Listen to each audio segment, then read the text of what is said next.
my email address for the correspondence and my mobile phone number so that you can text me or phone me with suggestions. And as I say, very soon we'll have the website live and people will be able to contact us through the website too. So Daniel, that's the presentation from me. Ravi, over to you in terms of if there's been any comment or questions in the chat box while I've been speaking. Thank you, David. We've had quite a few comments and questions. So first one from Ala, which is another problem with innovators is getting them to give up their baby and to move their skills onto the next challenge. How will you plan to help with this? So that one to either David or Dan. Can I go first, Daniel, and then over to you?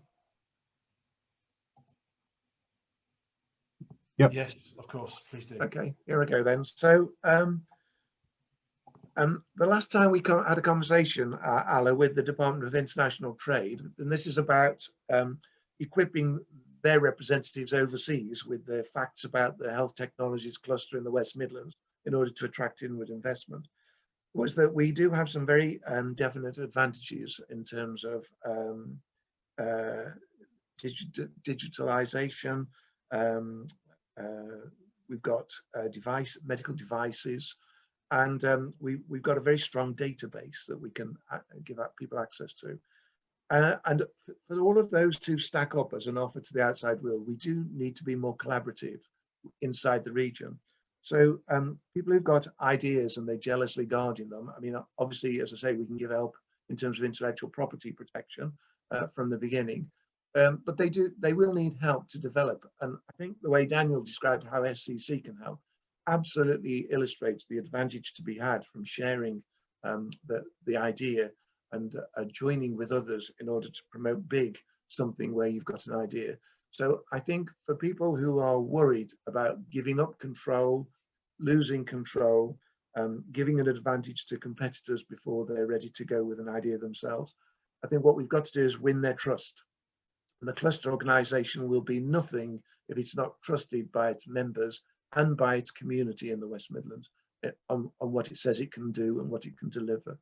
So from my point of view, the cluster's offer to such people is to be trusted, to be able to help them. Daniel, I'm sure Daniel can say that he's one company that can give them incredibly good help, but he's not the only one. Daniel, is that right? Yeah, you know, we're geared up. We're proven. We've done it before, so we're ready. I've already had a message in from one of the attendees showing interest with an interesting proposition, and good, that's excellent. Looks like we're meeting tomorrow afternoon, so albeit virtually, of course. So and you know, reasonably agile, as I've just described there. So yeah, I mean, you know, kind of, you know, doors open for business, quite frankly. And there's a real appetite to engage and see where this leads, what opportunities this leads us to. And I think just thank you to both of you. It's more that it's about nurturing talent and nurturing innovators and helping them to that next stage, so that having developed something, David, you're explaining that trust is really important, and handing over to a support organisation like SCC, and maybe making sure if they are health devices that they meet, for example, the NICE digital framework. But it's how you then get those individuals to move on to another challenge. And I was interested in what Daniel was saying about the funnel that he's sort of developing through talking to users, but it's not an easy job to identify opportunities and to marry. It's almost like a dating app, you know, for the cluster to marry innovators to new ideas that will enthuse them. So that's really what I was asking. Yeah, we certainly will do that kind of matching services in terms of company to company and company to opportunity as well. So we'll be a source of information about people who are looking for an involvement in the West Midlands, people who are looking to make grants in the West Midlands, we'll be alive to those and share them with everybody. Thank you. So there was another statement from Joanna about the PPE Collective as an excellent example of West Midland businesses stepping up to help the NHS, and how MediLink West Midlands has helped to bring that coalition across. And Chris Dyke has done a lot of good work around that. And another question in terms of how the services that the cluster will be providing will differ from the AHSN and MidTech. So that refers to maybe some of the IP services as well. So David, if you want to maybe talk about the role that the AHSN is playing with the cluster. Yeah, I spoke earlier about the crowded landscape and the possible fragmentation. So I'm alive that there's already a perfectly good network in the academic health science network. I'm alive that there's a perfectly good service from MediLink. I'm alive that the LEPs all have a growth hub, and there's also a company called the Growth Company that for attracting inward investment. So I'm not coming along to say we'll do all those services as well. I'm saying that we'll know that they all do those services, and we'll work with them to make sure that whenever we receive an inquiry about something that they can help with better than us, we'll put them in touch. And when I talked about a concierge service for the West Midlands, I don't mean that we will be it on our own, though I think we'll be the badge for it. I think those very organisations I've just said, the growth hubs, the growth company, MediLink, MedTech, the Academic Health Science Network, will all be parts of the concierge service. And our job will be making sure they all work together so that we'll be adding value to what already exists, not trying to take it away or compete with it. Fantastic. So certainly feel free to raise some more questions if you can. I had a question for Daniel, which was about, and I don't know if you are able to say much around this, but the opportunity for SMEs to come in and trial some of their innovations. Is that something you're looking at in the future? Like a living lab, for example. I know that's been discussed in the past. Is that something you're exploring? Yeah, I think I'd like to go a bit further into that in another session, probably in the new year. We're going to launch quite an exciting facility. I'll stop there, which is kind of a tri-party with a hospital, with SCC, with a university, which will deliver a whole ton of value with the direction you're taking this question. I can't talk too much about it because we're not yet, we haven't launched it yet.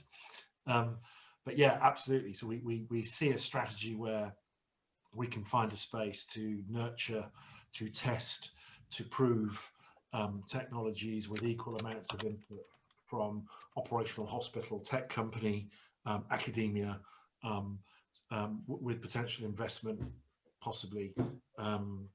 So yeah, looks really interesting, but one for the new year, I think. Perfect, quite exciting. So any more questions from the audience? Can I just make a comment regarding the my question about the AHSN and how the landscape looks? I think it's really useful to have a single go-to place to kind of navigate the landscape for people that aren't directly involved and have got a different day job to do, if you like. But I'm just still a little bit confused in terms of membership.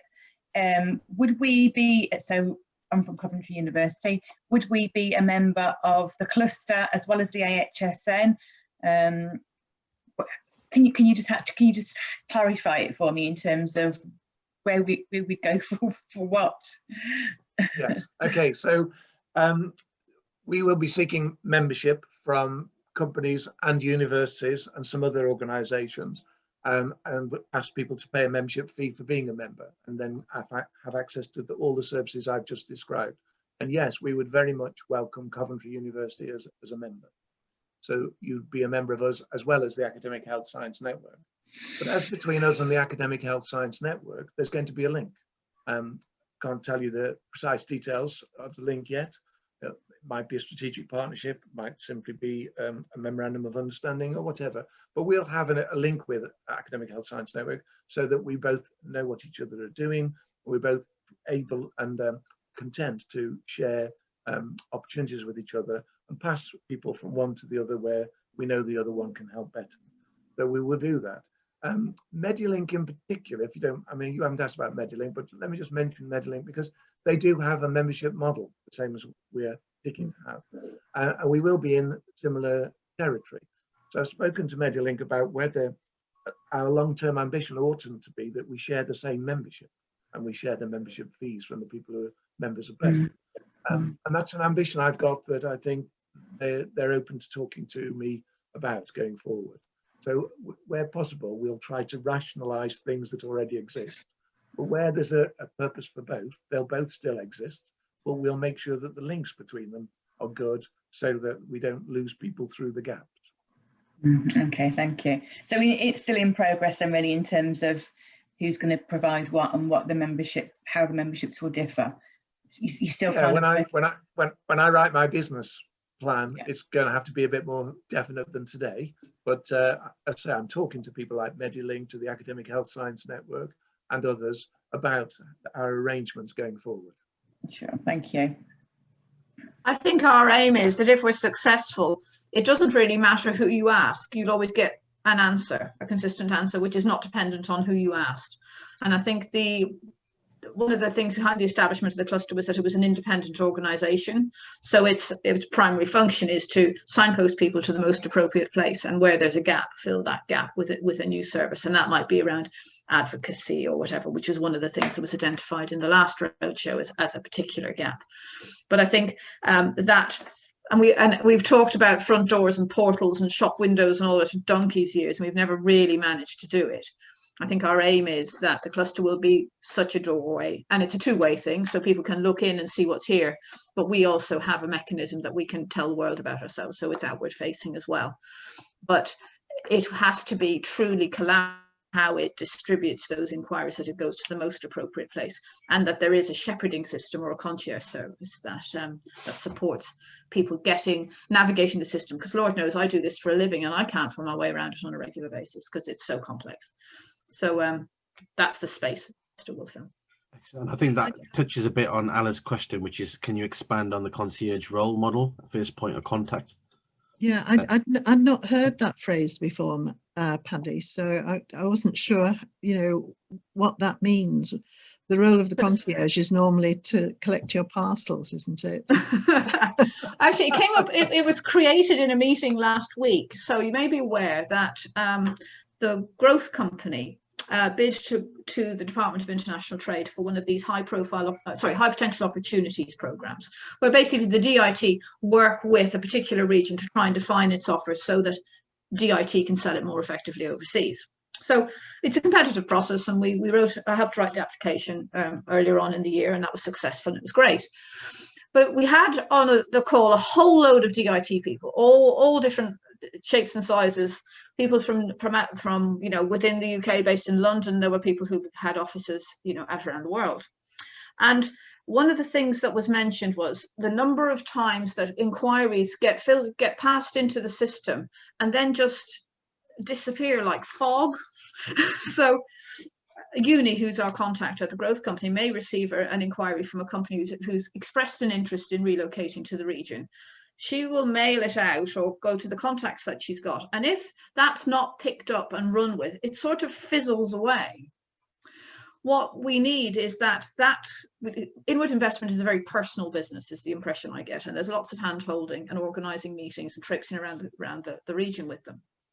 And I think the idea of the concierge is they are that person who works for that client to make sure that they navigate the system well. So we could write on our offer that we've got 3 medical schools, we train 20,000 health professionals a year, whatever.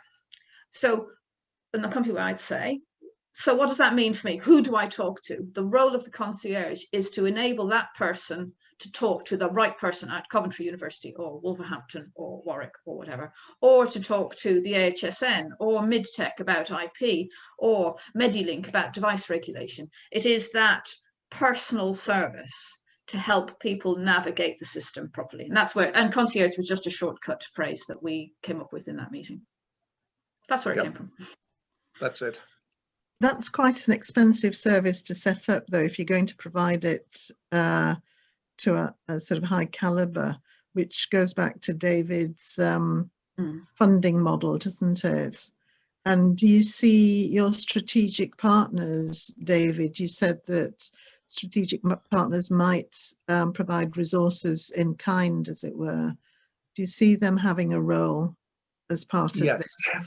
Because I think Yeah, it is, Paddy, I agree, it's really needed, but you can spend several weeks on just one case. Yeah, it's very expensive. I've drawn up the strategic partnership agreement that we would ask people to sign, and it does commit them each year to handing over money plus in-kind assistance to a particular value. And so they will be committed to hand over some money, which we need, and to hand over some service, which we can also use, so that we can make the most of their involvement in our cluster. And, you know, I've already spoken to multiple organizations that are interested in strategic partnerships with us. So, you know, this isn't a one-off. This is going to be a range of people, and could include some of the organizations that we've mentioned in today's discussion already. Thank you very much. Any more questions around that? Or any other questions on some of the services that Dan's mentioned that SCC are delivering? Paddy? One of the things that came up at the last roadshow was about funding. Needless to say, it always comes up.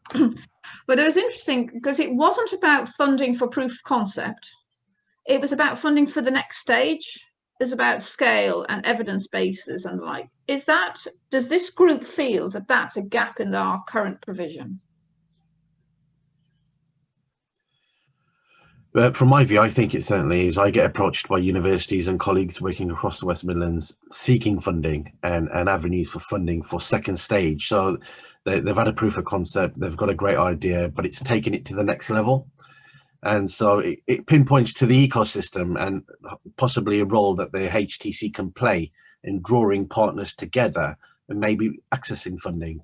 So from what I've heard and conversations I had, there's certainly a need for that. I think our challenge is that our investor base isn't very strong, but we need to plant a flag that says the West Midlands is open for business in this regard. And if you're looking for health technologies, you don't have to go to the Golden Triangle.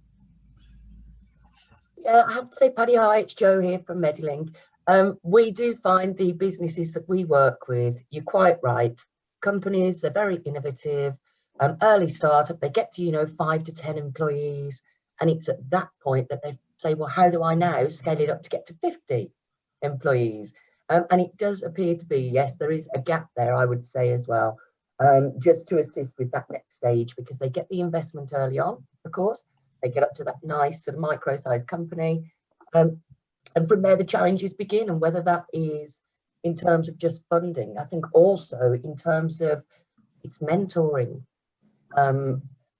or just matching somebody with a business that actually you've been there, done that, and can just help with a little bit of knowledge really on how they can get around it. So yeah, and I think also there were proof of concept funding is quite important.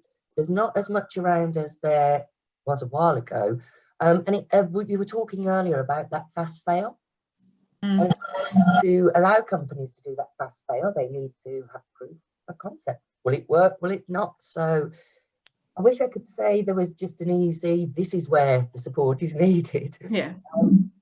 But I think, yeah, I think it's a case of working with all. Sorry, go on. I was just going to say, I think the pharma companies, of course, have been down this road quite a while ago with tool companies. So the SMEs that develop new pharmaceutical products couldn't actually take them through all the regulation, you know, all that's required from NICE and other authorities. So they were taken, tool companies, big pharmaceutical companies had a policy of taking the tool companies under their wings, seeing whether they could fly, and if not, kicking them out of the nest. But that was the way to transition.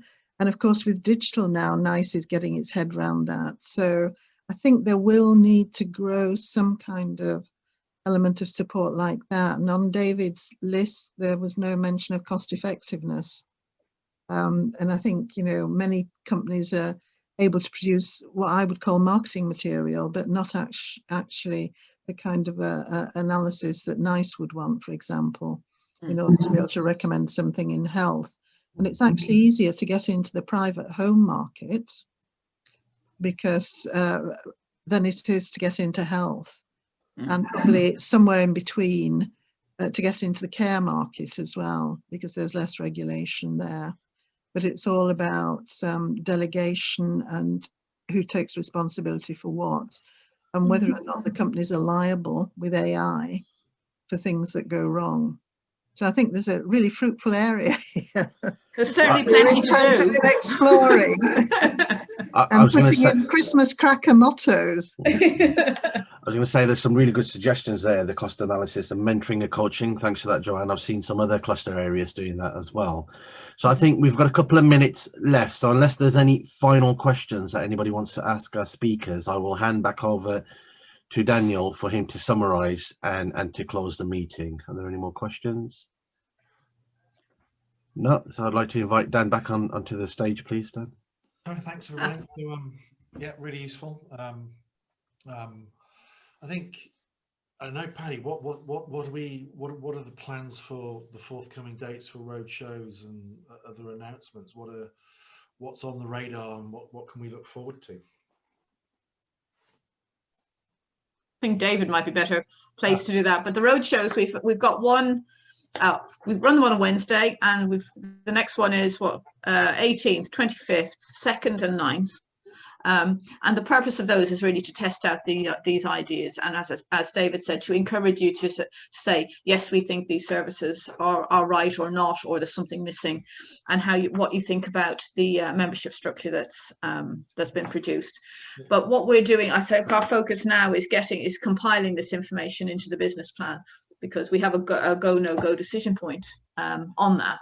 Because we have to look to the next phase, which we have during this setup phase. It's been very much, seeking the views of those around us. We did a lot of background work on the development of the cluster last year, so this has started to solidify it. The next step is actually to launch and start delivering services. Is that correct, David? I probably completely overstepped the mark there. No, it is.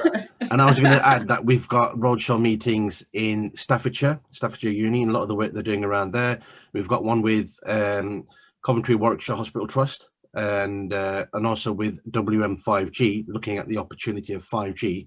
So there's been a lot of interest in that, and we're also trading one with the Demand Hub in Birmingham, University of Birmingham, running a Demand Hub. So I can send out information to anybody who's interested in them and how to sign up to those forthcoming roadshows. What I would say is the bit about the cluster is common to all of the presentations. So if you have colleagues who couldn't make this one and could make another one, please can you pass on the link, because we're keen to get as many people there as possible.